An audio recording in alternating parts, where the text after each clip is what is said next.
Martin Sarmiento Humuan, DD, concelebrated with Reverend Father Junli Sarenas. In this Mass, let us include in our intentions thanksgiving for good health of Marilyn Labastilla Ikong, Venus Saicon Makibas, thanksgiving of Norman Bantog, Caritas Health Shield Incorporated, Edgar Ibona, St. Peter Life Insurance, Concepcion Salud, Paul Williamson Salud, Paul Benedict Salud, Brenda and Jennifer, Pablo Mabida and family.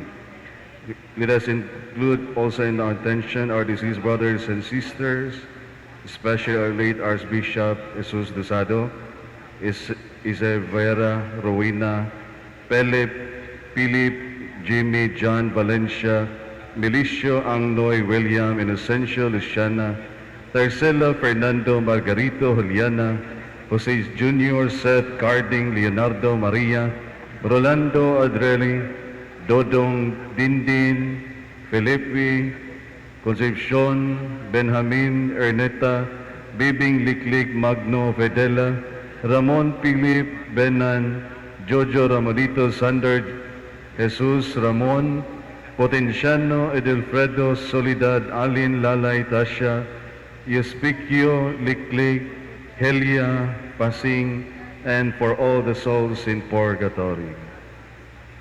Let us all rise for the entrance hymn.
In the name of the Father, and of the Son, and of the Holy Spirit, Amen. the grace of our Lord Jesus Christ, the love of God, and the communion of the Holy Spirit be with you all. And with your spirit. Brothers and sisters, good morning.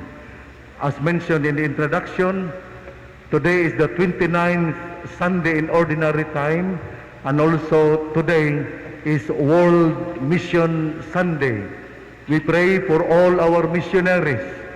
It is not easy to go in other countries where we encounter different culture, different environment, different kinds of food, different kinds of people. Dili lalim ug sayon nga moadto sa mission land. That is why we pray that the Holy Spirit may strengthen our missionaries, our religious sisters and brothers, the diocesan clergy also who are in other countries doing missionary work. We pray that the Holy Spirit may strengthen them and that they will do their mission work in spite of the difficulties encountered. And so to prepare ourselves to celebrate these sacred mysteries, let us call to mind our sins.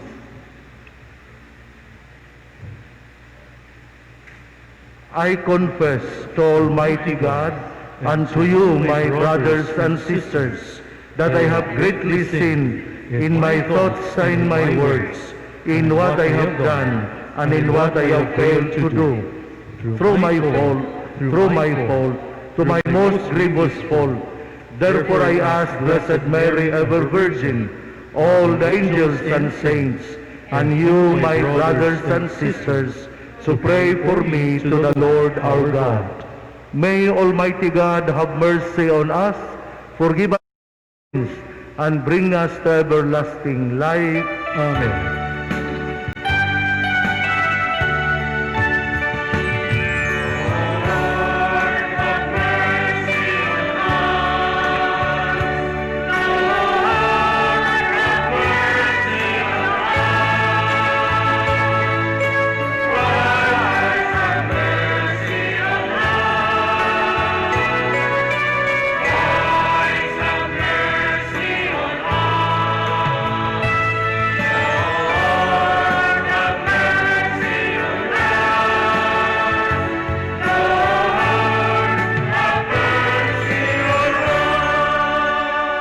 Glory to God in the highest.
Let us pray. Almighty ever-living God, grant that we may always conform our will to yours and serve your majesty in sincerity of heart. Through our Lord Jesus Christ, your Son, who lives and reigns with you in the unity of the Holy Spirit, one God, forever and ever. Amen. Please be seated for the readings.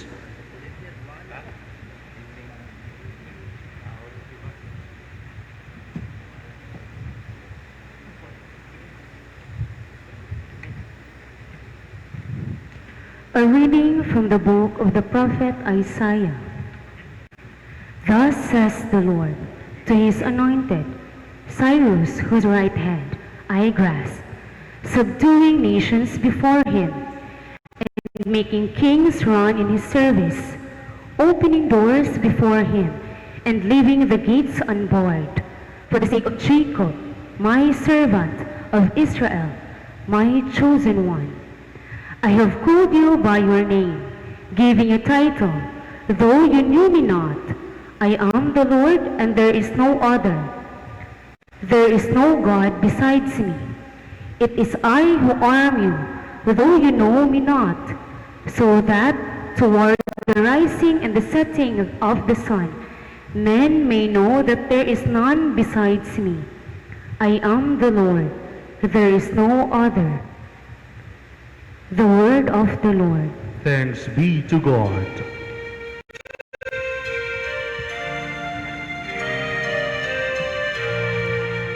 Give the Lord glory and honor.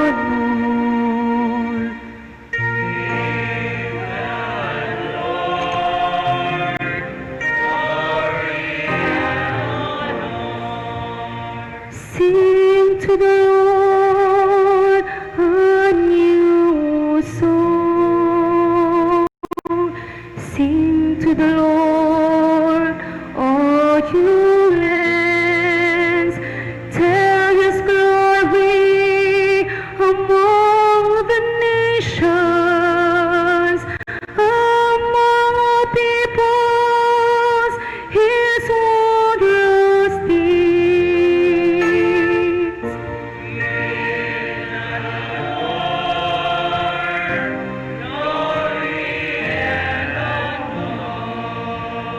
For great is the Lord, and highly to be praised. Awesome is he beyond all gods. For all the gods of the nations are things of naught, but the Lord made the heavens.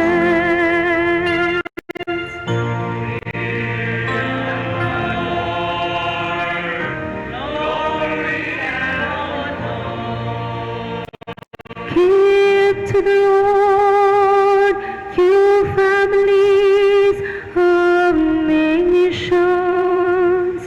Give to the Lord glory and praise. Give to the Lord the glory to his name. Bring gifts and enter his courts.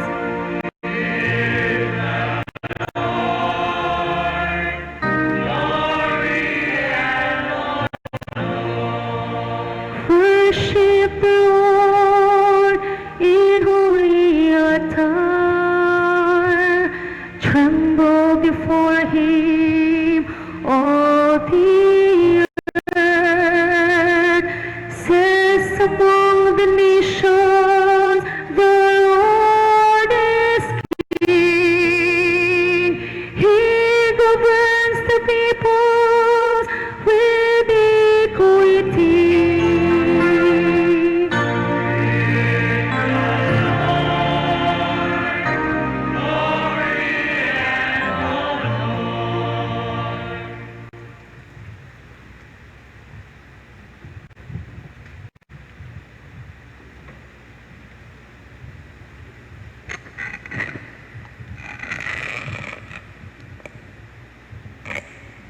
A reading from the letter of beginning of first letter of Paul to the Thessalonians.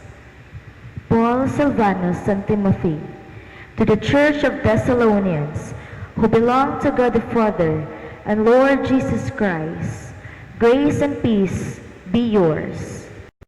We keep thanking God for all of you, and we remember you in your prayers. For we constantly are mindful before our God and the Father of way, you are proving your faith and laboring in love, and showing constancy and hope in our Lord Jesus Christ. We know two brothers, beloved of God, how you were chosen. Our preaching of the gospel proved not a mere matter of words, for you but one of power. It was carried on in Holy Spirit and out of complete conviction.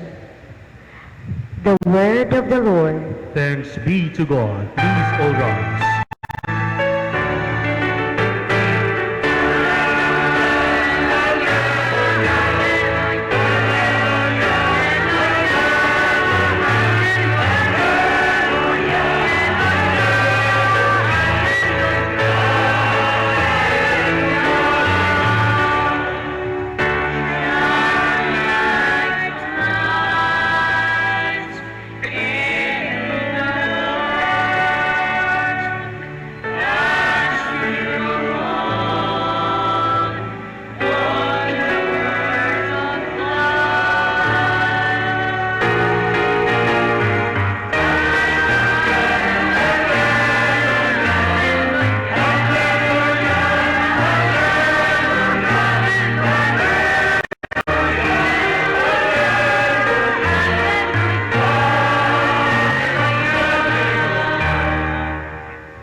The Lord be with you. And with your spirit, A reading from the Holy Gospel according to Matthew. glory to you, O Lord.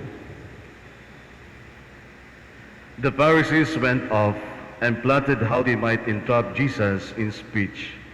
They sent their disciples to him with the Herodians, saying, Teacher, we know that you are a truthful man, and that you teach the way of God in accordance with the truth. And you are not concerned with anyone's opinion, for you do not regard as persons' status. Tell us then, what is your opinion? Is it lawful to pay the census tax to Caesar or not? Knowing their malice, Jesus said, Why are you testing me, you hypocrites? Show me the coin that pays the census tax. Then they handed him the Roman coin. He said to them, Whose image in this is this, and whose inscription? They replied, Caesar's. At that he said to them, Then repay to Caesar what belongs to Caesar, and to God what belongs to God. The Gospel of the Lord. Praise to you, Lord Jesus Christ. Please remain standing.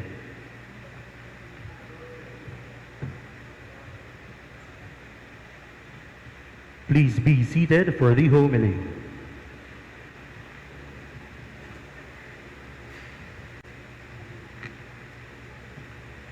Brothers and sisters, good morning. The first reading reminds us the presence of God in our civil authorities. Isaiah in the first reading says, I have called you by name, although you do not know me. Here we notice that God has called and is present in our civil authorities, although they do not know him. King Cyrus was not a believer of God, but just the same, God was present in him to guide him for the welfare of the people. This is also true in our gospel today. The Pharisees wanted to trap Jesus, so they asked him, is it lawful to pay tax to Caesar or not? The Pharisees wanted to trap Jesus. They waited for his answer so that they could have the basis for their complaint against him. Tao nga mangita og sayop aron mapakaulawan o mabiay-biay ang tao nga ilang gikalagutan. But this happened because of jealousy. They got angry of a person who became famous, and so they wanted to pull him down. In the Filipino psychology, we call this crab mentality. Pulling down each other so that all of them could not go up higher. Bitaron aron silang tanan naara sa ubos. And the reason why they did it is because of jealousy, envy. Jesus in his time, Jesus became famous. The Pharisees had lesser followers. The teachers of the law could not match the wisdom of Jesus. They were jealous at Jesus. They envied Jesus and they planned to eliminate Jesus. So they raised the question, is it lawful to pay tax to Caesar or not? Jealousy is an emotion that may lead to sin. Tungod sa selos, ang bana nakapatay og lain nga tao, lain nga lalaki, kay maong naikot siyang asawa. Due to jealousy, husband and wife ended up in separation. Due to jealousy, we cannot produce effective output. Due to jealousy, the effectivity of work is sacrificed. Jealousy is normal, but this must not lead to sin. The only cure to jealousy is to accept our limitations. We have to accept that we are not always the number one. We have to realize that we are not the brightest star in the sky. The antidote to jealousy is acceptance of our limitations, acceptance of our weaknesses, acceptance that we are not infinite. Oftentimes, we are more called to be followers and not a leader. The Pharisees wanted to trap Jesus and they posed the question, is it lawful to pay tax to Caesar or not? And Jesus said, why are you testing me, you hypocrites? Let us reflect on this. Jesus categorically states that they are hypocrites. Jesus as a teacher was clear to the Pharisees. They were hypocrites. Jesus as a leader pointed out to those listening to him that the Pharisees were great pretenders. This is a reminder to all of us to know the people around us. We must be clear to tell people who they are. Do not sugarcoat your statement. Ang tinuod, maugyo'y atong isulti. Muna nga kung dunay amiga ka, o dunay kay amigo, mangutana nimo, Brad, kailag yung kanako, o sister, kailag yung kanako, imo na yung ingnon, kung sa yun siya pagkatinuod. Kung mingon siya nga, sister, libakira ra ka kaayo, or sister, hinawayon ra ka kaayo, or Brad, bangita lang yung kag-away, kung anjo kay ka, kanapang dali ra yung kay ka, kanamurabag, lisod kay kang pagkatao, lisod kang doolon, libakira, unya himantayon, o uban pa. Ayaw king na nga, ay okay ra kay ka sister, oy, maayo kayo ka. Wa siya kibalo sa unsay iyang negative traits. Mao na nga, ato yung isulti unsay tinuod sa atong amigog amiga. If you are really a friend to somebody, then point out what is the real score of that particular person. And then, Jesus said, show me the coin that pays the census tax, whose image is this, and whose inscription? And they replied, Caesar's. And Jesus looked around and said to them, then pay to Caesar what belongs to Caesar, and to God what belongs to God. For Jesus, paying tax is a legal obligation to earthly authorities, and to give to God, and to give to God what belongs to God as His due, as Lord of life and Creator of all things. Maong tabangan gyud nato ang gobyerno sa dakbayan sa usamis, pinaagi sa pagbayad sa hustong buhis. Bahala nagmingon ka, sa manan na daghang kag question, but it is our obligation to pay our tax. Ang Catholic Church kay nakadawat man og abang rental dinha sa Mang Inasal, kini kanina Mang Inasal, kining Tugo, kining Mercury Pharmacy. Ang Catholic Church tungod kay wala man na ginegosyo man na, Kay kana para mo na makatabang sa mga paring masakiton, sa mga pari nga kining atong tabangan pod kay kita biya nagtabang dito sa mission area pananglitan ron sa Concepcion, sa kining Balyangaw, sa Katipunan, sa Donbic, sa kining Makalibre Alto. Gitabangan na nato, gitagaan nato og 20,000 monthly. Ang dilito amnas kabukiran, lisod man na dito, dahil mo pakanon. Ang ilang kolekta, 4,000 raman. Unya, ang sakyanan in town, kada saka, muguba man ang sakyanan. Mo na nga kining Mang Inasal, Tugo, og Mercury. Ang rental ana atong itabang sa mga paring masakiton. Ang paring masakiton, kaya doon na kinahanglan man na og kining maintenance. Na kung gusto tang pakyunot do dayon ang pare, o di na to tagaan og tambal maintenance.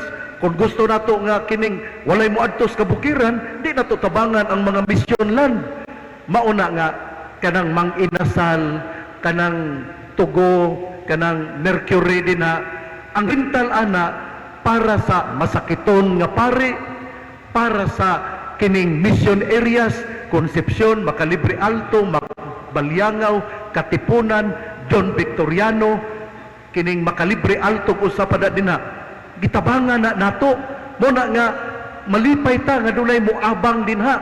Unya, out of that we are also paying taxes. Nagbayad ta na ay murag unsa na ay quarterly, na pay annual, daghan ang gibayad, daghan ang gibayad. Mo na nga nya karon ang hangyo pa na sila nga 50% lang ang iabang sao man nato COVID man daw. Ang punto nako dinhi mao nga the Catholic Church kay nakadawat og abang rental sa Mang Inasal, sa Tugo, sa Mercury Pharmacy og uban pa dinha sa doon na may income gabayad usab og tax sa gobyerno ang simbahan. Pero kining Prime Star, kining Cathedral Bookstore wala na because that is used for religious purposes. Mao na nga kining ato yung tabangan, atong tabangan yun ang simbahan. Bisan dito sa basakan, na may basakan sa Mulikay, unya kay nagdawat man ta og kining dawat matag-abot nya kaduha ra man na lain man ng sa Mulikay kay kaduha ra man ang usa ka tuig sila muhatag sa anyway. Pero gabayad pud ta diha og annual tax ang yuta diha sa Mulikay. Basta dili gali gamiton para sa religious purposes, ining simbahan na wala kay misa man, doon naman din religious.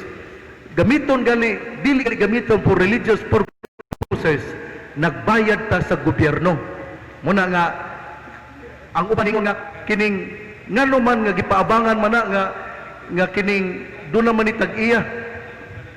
Since time immemorial, kining yuta dinhi walay ni angkon nga usa ka pamilya. Ang yuta dinhi giangkon na sa since time immemorial is owned by Archdiocese of Osamis. Atong una, sakop man ta sa Zamboanga. In 1910, ang Zamboanga mao ang tag-iya sa mga kayutaan nga sa simbahan sa tibuok Mindanao. Kay first diocese man ang Zamboanga. Nya dunay controversy, dunay away, dunay dipasaka o kining kaso ang civil government unya napildi ang civil government kay mipakanaog man ang kining Supreme Court og usa ka judgment. Kung gusto mong mutan-aw sa kining decision sa Supreme Court, adto mo sa akong opisina unya kining litatuhi ninyo because doon na mo kayo uban nga mo claim nga kuno kining yuta tag-iya si kuan dili. Since time immemorial, this portion of land is owned by the Roman Catholic Archbishop of Zamboanga and now Roman Catholic Archbishop of Osamis. Since time immemorial, wala kini tag-iyaha og private nga mga tao. Muna kung dunay mo claim nga sila kuno mo'y tag-iya ning yuta dinhi, dili na tinuod paadtuan dito sa akong opisina kay ako yung gilaminate ang Supreme Court decision. Ang decision sa Korte Supreme Court ha nga this land since time immemorial is owned by the Roman Catholic Church of the Archdiocese of Ozamis. Muna nga, kanang fake news na, nga moingon nga, sila ang tag-iya ning yutaa dinhi. Fake news na. O balik ta sa paying of taxes. Paying tax to the government is a legal obligation and we have to follow this. Muna nga, bayad kita. That is why St. Paul says in Romans chapter 13 verses 1 and 2, and I quote, kinahanglan ang tanan magtahod sa mga anaa sa kagamhanan kay walay otoridad nga dili tinugutan sa Dios. Busa ang musupak sa kagamhanan nagsupak sa gitukod sa Dios o ang nabuhat niini silutan gayod. Let every person be subject to the governing authorities, for there is no authority except from God, and those that exist have been instituted by God. Brothers and sisters, I have shared to you 3 points. First, avoid jealousy because this may lead to commit sin. Second, Jesus is clear when he teaches Pharisees are hypocrites. Third, Jesus encourages us to obey the duly elected civil leaders. Lastly, this Sunday, today, is World Mission Sunday. We pray for all missionaries. To go to preach in other countries is a difficult mission. You encounter different people with different culture, language, food, and environment. You are a stranger in that place. We pray for our missionaries who are in troubled countries in Africa, Middle East, in war-torn countries, particularly in Muslim territories. We pray for our missionaries, and during Kolekta, let us share more for our missionaries. Salamat sa inyong kamanggihatagon. God loves a cheerful giver. Ako dili ka mo tabang, no, ayaw lang pagtabang.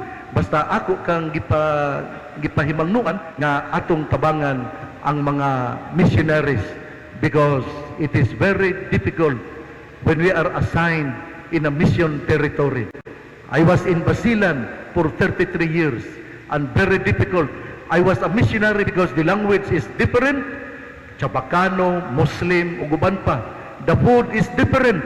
I was a stranger in that place. Very difficult. And Father Cody also, Father Cody Sarinas, was also assigned in Africa before. Lisod yun kaayo.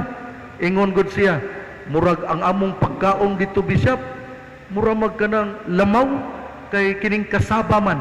Kasaba nga murag baho. Ayam ng sulti. Tinuod yun na. Kay kung dili ka mukaon, namamatay man ka. Kung nagkaon, what people will eat, you have to eat also. Muna nga, very difficult when you are a missionary.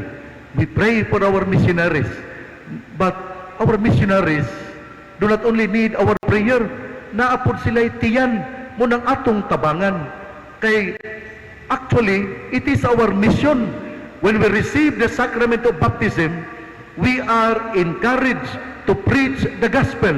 But since you have your families, the Catholic Church has instituted the missionaries, a mission group like SBD, so on and so forth, and they are sent in other countries to spread the gospel.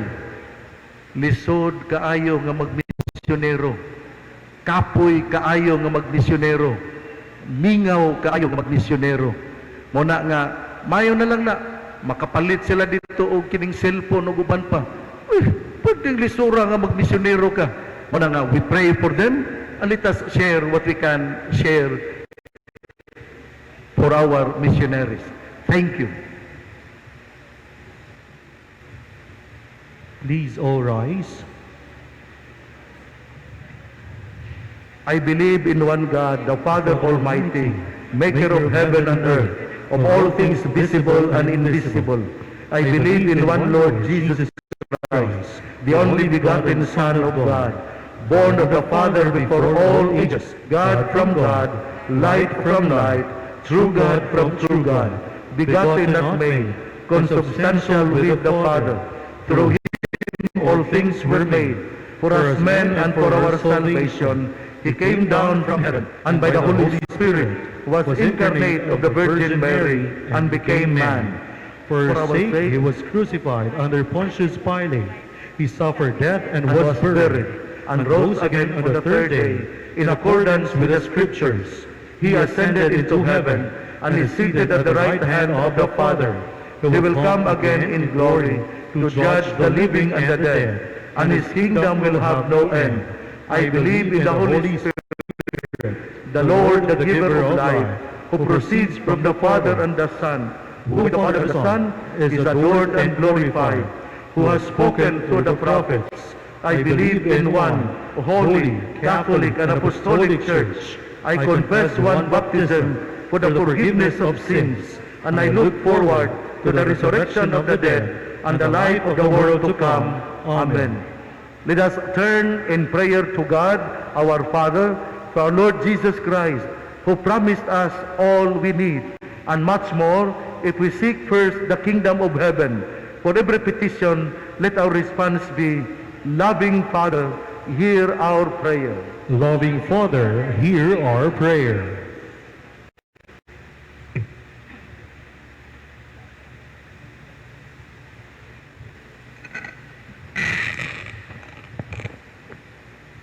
For our Holy Father Francis and our church leaders, may they seek new ways of proclaiming the gospel and continue to speak out fearlessly for justice and peace, freedom and responsibility. We pray. Loving Father, hear our prayer. For our civil leaders and politicians, may they recognize their dependence on God as the source of all authority and dedicate themselves wholeheartedly to the well-being of our people, especially the poor, the weak, and the marginalized. We pray. Loving Father, hear our prayer. For all the faithful, may they take up their duty to assist the missionary work of the Church, especially the pontifical mission societies, by prayers, sacrifices, and financial aid. We pray. Loving Father, hear our prayer. For all Christian families, may they become effective agents of evangelization by being active in parish life, by being involved with others' needs, and by being true witnesses to the gospel. We pray. Loving Father, Hear our prayer. For all the peoples of the world, may we realize that we are the pilgrims in this world. May we cherish, use the gifts of your creation to establish the reign of love, justice, and peace. We pray. Loving Father, hear our prayer. Let us pray for the urgent concerns of our community and our personal intentions.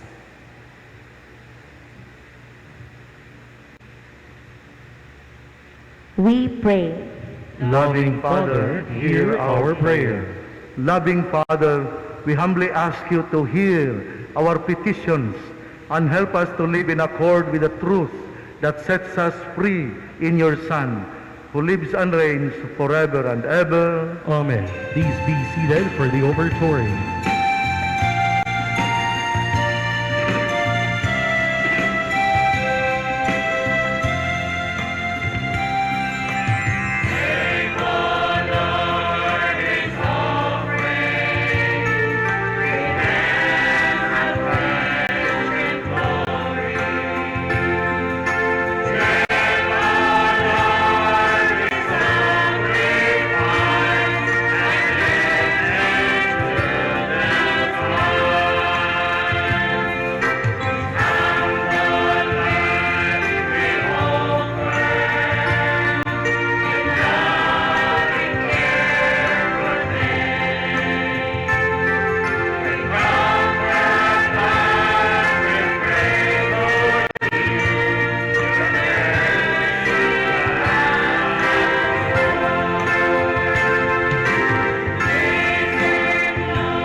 have made, it will become for us the bread of life.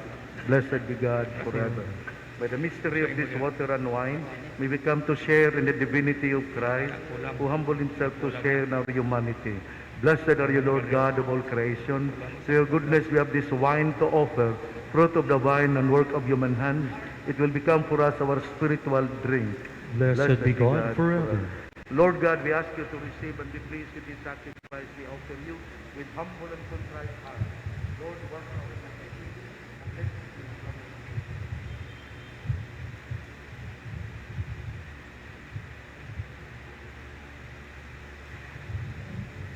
Please all rise.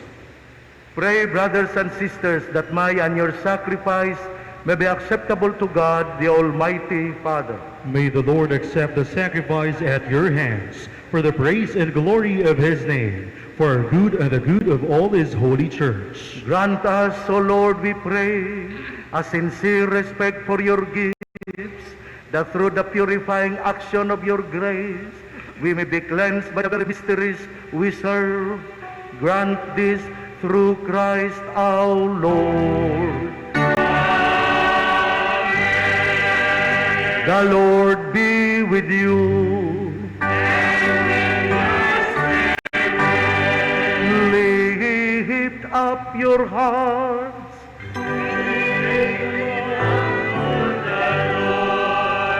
Let us give thanks to the Lord our God.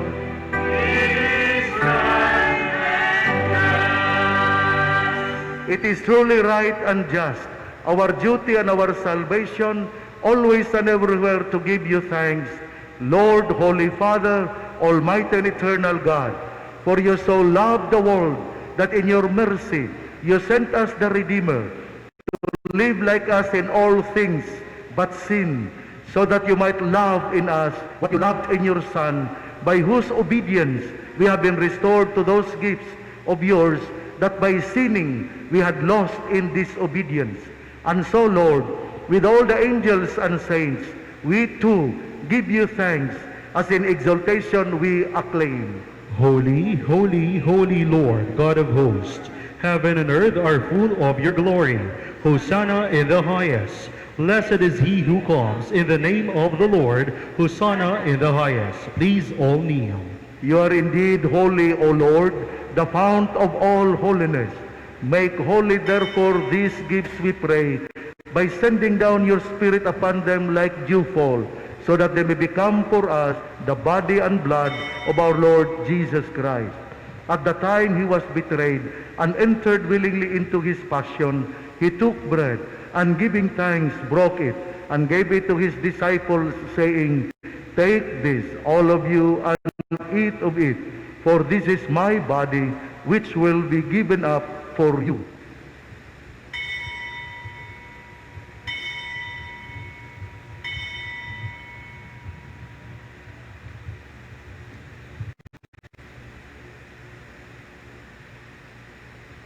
In a similar way, when supper was ended, he took the chalice, and once more giving thanks, gave it to his disciples, saying, Take this, all of you, and drink from it, for this is the chalice of my blood, the blood of the new and eternal covenant, which will be poured out for you and for many for the forgiveness of sins. Do this in memory of me.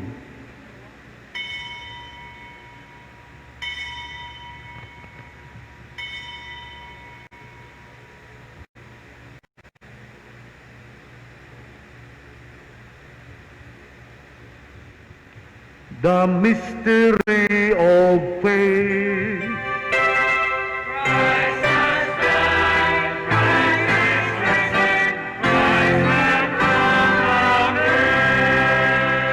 Therefore, as we celebrate the memorial of his death and resurrection, we offer you, Lord, the bread of life and the chalice of salvation, giving thanks that you have held us worthy to be in your presence and minister to you.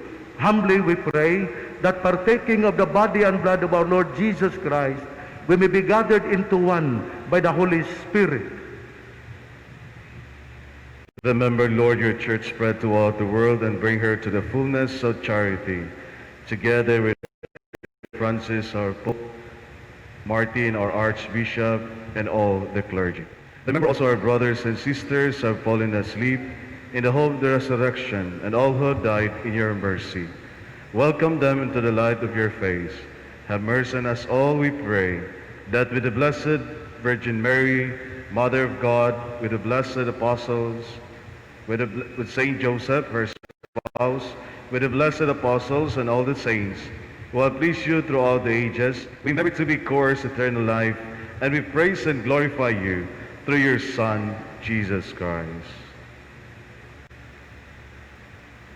Through him and with him and in him, O God, Almighty Father, in the unity of the Holy Spirit, all glory and honor is yours forever and ever.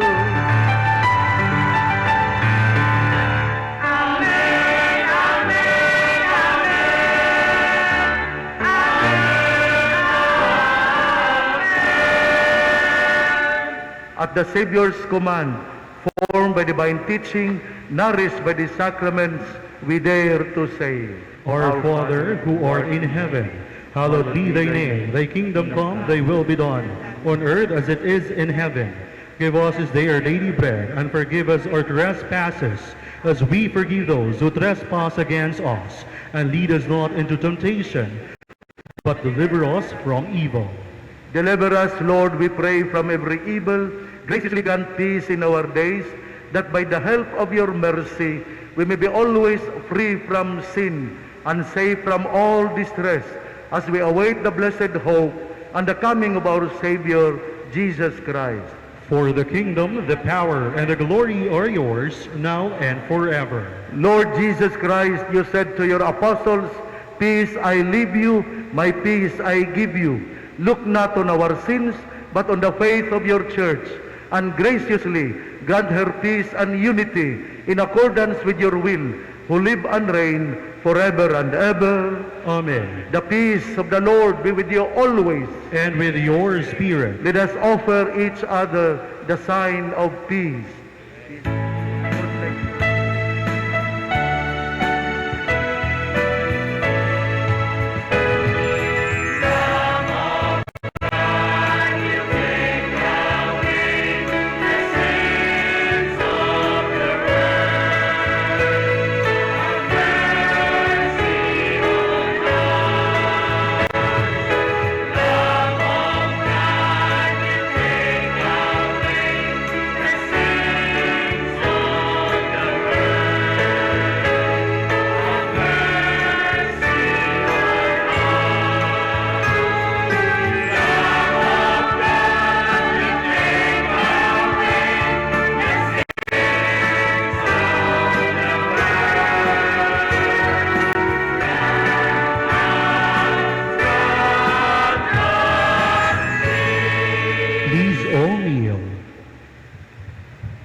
Behold the Lamb of God.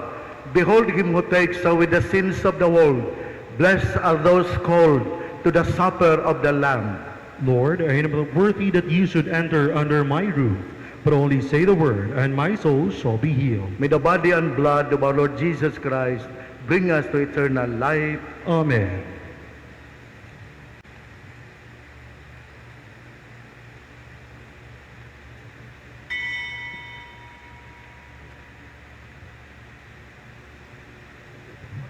In order to organize and facilitate the Holy Communion, everyone is requested to remain on their seats for a while. Let us wait for the priests and lay ministers to be on their respective posts. There are signages on the floor to guide us where to wait, to stand, and to pass after receiving the body of Christ. Those who are seated in front will be the first ones to fall in line, and then next row, and so on. We hope that everyone would follow so that we can observe social or physical distancing. Thank you very much.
second collection.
Please all rise.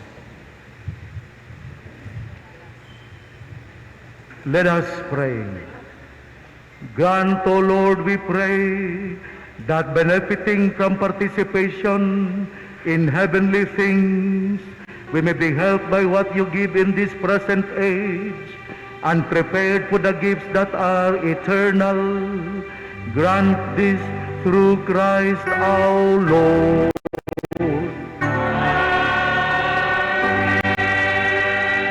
Prayer of Saint Michael the Archangel. Saint Michael the Archangel, defend us from battle. Be our protector against the wickedness and snares of the devil.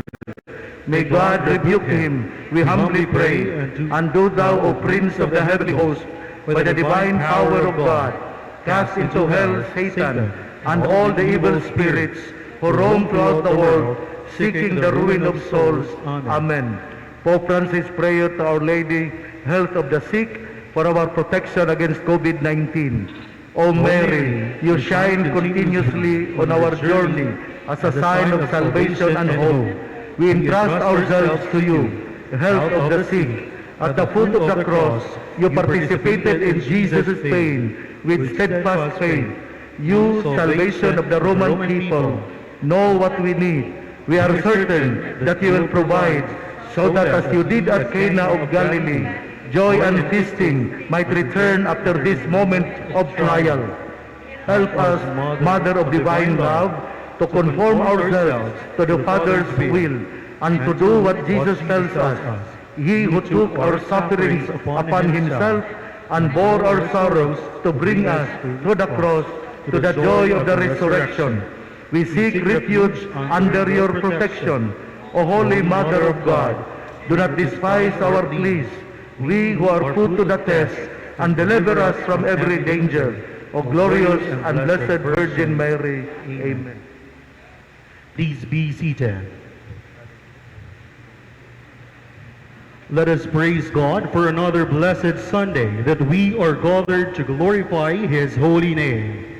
We would like to extend our heartfelt gratitude to our Mass Presider, Most Reverend Archbishop Martin Sarmiento Humawad, D.D., together with Reverend Father Julie Sarenas. Let's give them a big round of applause, please. Let us also thank the members of the choir, lectors, mass collectors, and to our ushers and asherings. We are thankful as well for our mass sponsors and to our lay ministers and to everyone who has been here with us in this Eucharistic celebration. Brothers and sisters, let's give ourselves a big round of applause.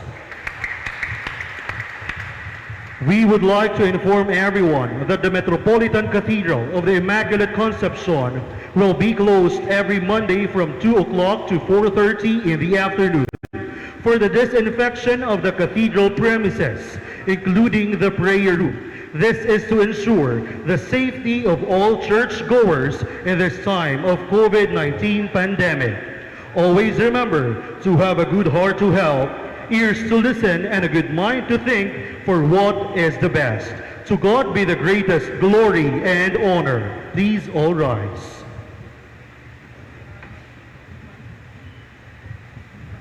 Thank you also to our commentator and to each and everyone, my gratitude for attending this Holy Eucharist.